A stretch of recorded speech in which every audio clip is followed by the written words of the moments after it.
Imagine if you thought achieving your fitness goals meant that you could stop working out forever. Or as soon as you achieved those goals, those would be the same goals for the rest of your life. Sounds naive, right? But this is exactly how some people treat RevOps. This misconception stems from cognitive biases, such as completion bias, when as soon as we have completed a task, we can check it off of our list. And the status quo bias, which makes us comfortable with things staying the same, or yearning for a time when they can stay the same. However, just like health and fitness, RevOps requires continuous effort and adaptation.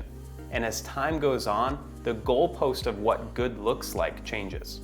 Believing RevOps is a one-time project can lead to stagnation, missed opportunities, and broken promises to investors. To truly drive growth, you need a dynamic and ongoing approach. At LeanScale, we developed the RevOps Flywheel, which is our approach to keeping your business in perpetual motion while driving growth and capturing every possible opportunity. Let me break it down for you here. Step one in the flywheel is to adjust your growth plan, or create one if you don't have one. Revisit and refine your plan to stay ahead of internal and external changes. This isn't just an annual planning process. We believe in continuous planning and adjusting your plan as soon as you have access to new data. Just like Eisenhower said, plans are worthless, but planning is everything. In sports, military, and business, you know that you're going to need to adjust once everything gets started. But having a plan gets you one step closer to success and gives you the best chance possible of winning. A growth plan is simply reverse engineering a revenue target into an integrated operating plan. Taking a look at bookings, created pipeline, leads, brand awareness, headcount, and everything else that it takes to build the infrastructure to go from A to B for your growth. If you're looking for a detailed video on how to create a growth plan, check out a video that we did here.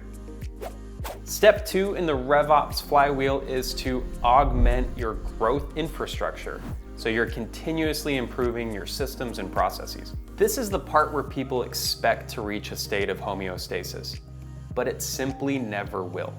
Your business is always going to be changing.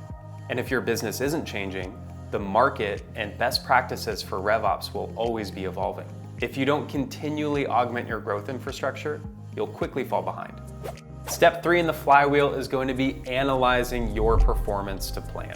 All of the assumptions and all of the data that you have in your growth plan needs to be tracked continuously. Ensure you can measure and track everything in your growth plan.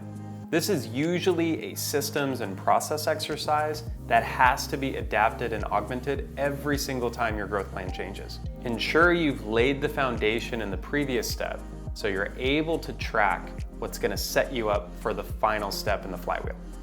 Step four in the flywheel is going to be align on growth drivers. Ensure your team is unified on what's actually driving growth and interpreting the data with the business and market context that it needs. Now that you have access to all of the data due to your growth infrastructure and performance to plan tracking, it's time to do the most difficult thing to do in business, and that's using your judgment to make decisions. Is that overperformance in a particular channel really because it's doing very well? Or is there an anomaly that boosted its results? Is that new sales team actually performing poorly?